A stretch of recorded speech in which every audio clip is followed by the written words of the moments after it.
Massa, what now?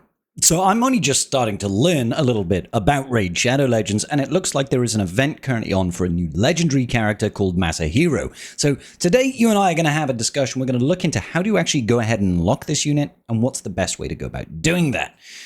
Let's all learn today, because this is all news to me. Now, before we begin, ladies and gentlemen, how the devil are you doing? It is good to see you once again here with the tribe. So, before we begin, ladies and gentlemen of the tribe, anybody that is interested in giving Raid a try, I do wholeheartedly encourage you to download the game through my QR code or by using the link in the description down below. If you do, you will be given a number of very powerful units to help kickstart your journey, ladies and gentlemen. First and foremost, that is going to be Tholin Foulbeard over here. You will get this guy as soon as you start the game. Legendary unit, and legendary in every sense of the word. Okay, he is a dominant attacking force, really good, will help you clear through all of the campaigns super easy, and then very good in the various dungeons as well as clan boss environments. Okay, you'll get him straight away. Once you get to level 10, you'll be unlocking my wonderful fellow over here, the Stag Knight, a great support unit, also very, very good in various game modes, being able to do AoE defense down as well as attack down. Really, really solid unit. Once you're at level 20, you'll be unlocking yourselves another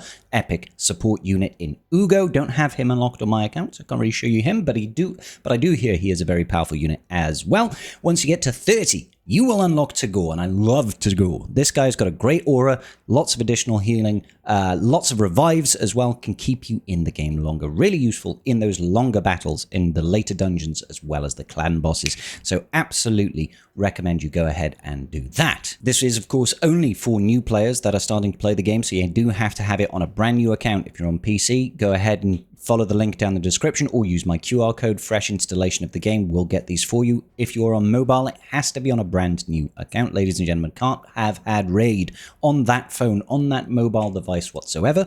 Unfortunately, no way around that. Okay, now make sure if you are doing this, make sure you sign out of the Plarium app before doing so, otherwise it might not work. Fantastic. Okay, so let's talk about Masahiro, ladies and gentlemen. His event has been going on for a day or two, and I'm just starting to learn about it now. Okay, so here's Masahiro himself. You can see that I've got 5 shards currently for the unlock. You need a total of 100 shards in order to get him. A number of his events are currently active, and they probably are finished. Potentially some of them are finished by the time you are watching this. Currently, as you can see, there is a gear enhancement event, a summon rush, and a gear hunters event. As you go through these, you will be able to gain certain amounts of fragments from his character unlock. You can see over here, gear enhancement event, upgrade artifacts and accessories to earn points and get rewards. If you can get 3,000 points here, you're going to get yourself 5 shards of Masahiro. Now, a clearer way of showing how you go about doing this is to use this little calendar that I found on Reddit. Let's go check that out. So here we are for Masahiro. I'm just going to move my face a second so that you can see just in the bottom left corner over here. This is the part that is most important, okay? You can see the fragments are available from 3 different areas. Number 1, tournaments. 2, tournament leaderboards. You can see that one is in green there. Now, the reason this is in green is because the tournament leaderboards do not give freely accessible shards to everybody. I'll show you what that looks like in game in just 1 second. And you can get 60 from other events. 60 plus 55 is 115, plus the 20 is the total 135. Now, in order to get the unlock, you need 100 shards. So if we completely discount the tournament leaderboards, that gives us a buffer of 15 shards that we have the capability of ignoring. So you can see up here, today in the time of the recording, we're on the Saturday, 9th of May. We've got the Spider Tournament. I've gone through and finished that. You can get 5 shards here. You can get 10 shards from the Champion Training event, plus this green 10 over here is those tournament leaderboards. I think you should safely ignore that because it's unlikely that you'll be able to get there. Classic Arena Takedown, so this is just, going ahead, trying to climb and gain wins inside Classic Arena PvP. Fire Knight Tournament, that's going to be all about going in and hitting the Fire Knight as much as possible.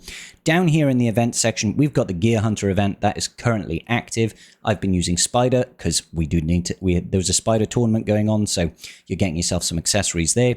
Summon Rush, this is currently active, okay? You can get 20 shards from the Summon Rush. Now, when I show this in game, let's just jump over to it. The Summon Rush itself doesn't give it all in one go, okay? So you're going to have certain thresholds of where you need to hit. So over here, 2,050 points within the Summon Rush event is going to give you 5 fragments.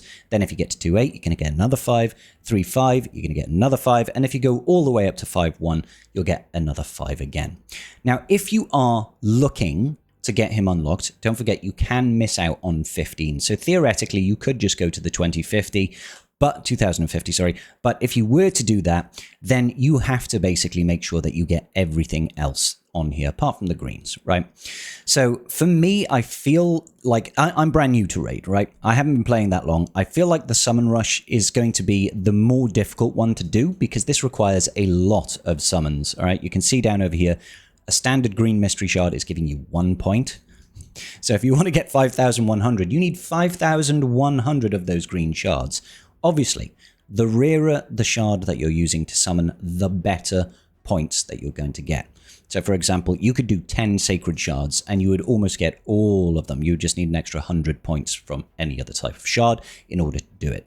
Now, I don't know a whole lot about Raid at this point, but from what I do understand, generally speaking, is people don't really want to be using these sacred shards necessarily all the time willy-nilly, because they're hard to come by and you really want to wait for double drops in order to maximize your chances of pulling additional Legos, okay? So if you really, really wanted, of course, you could start pulling with your your sacred shards over here in the hopes of gaining all the necessary shards from that Summon Rush event. But I wouldn't necessarily recommend it, okay? I wouldn't recommend it whatsoever. So currently, my current progress through the gear event, I've managed to get halfway, essentially, to Masahiro's 5 shards over here. I'm going to do the rest of this. I'm absolutely going to do the rest of this. I'll just get them when I'm done.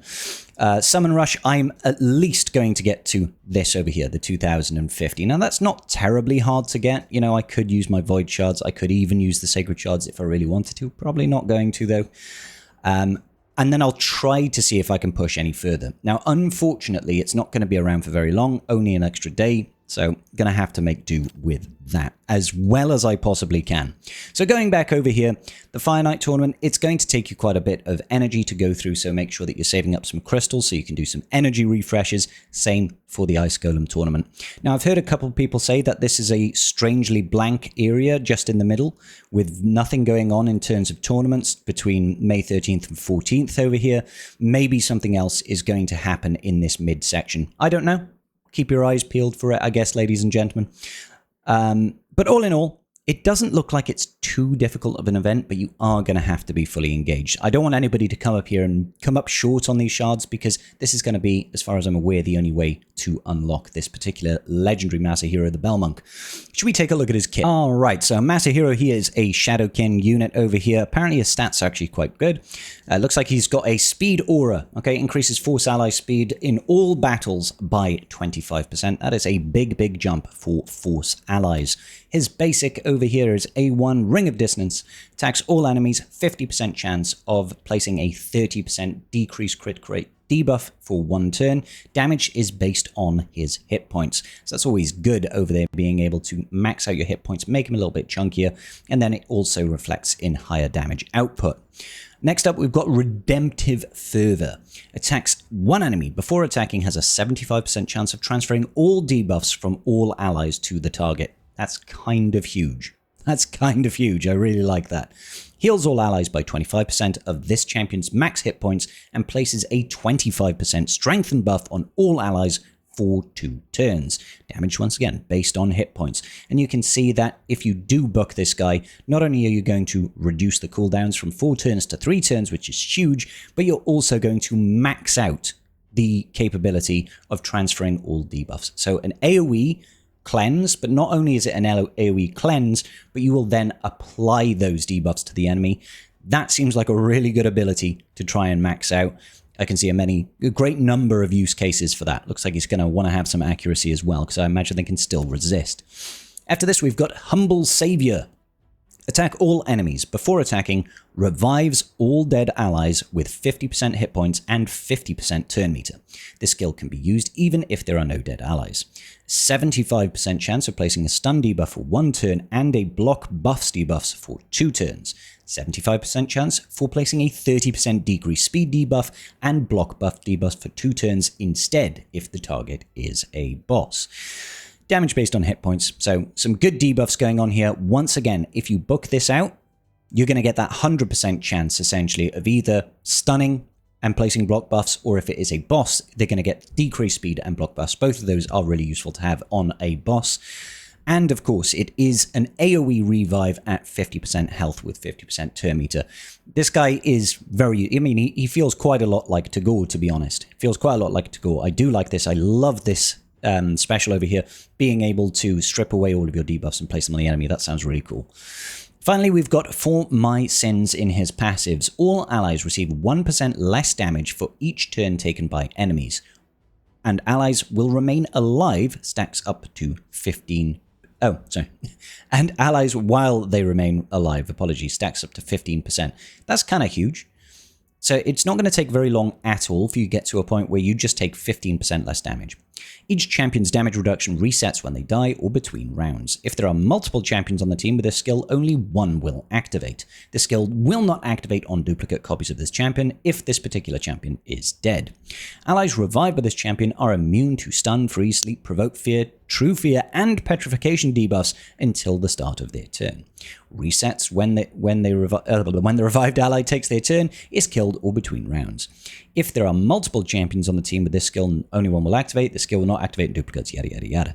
So again, this is cool. It's just an AoE damage reduction across the board, some blanket immunities until they take their first turn, all this sort of good business.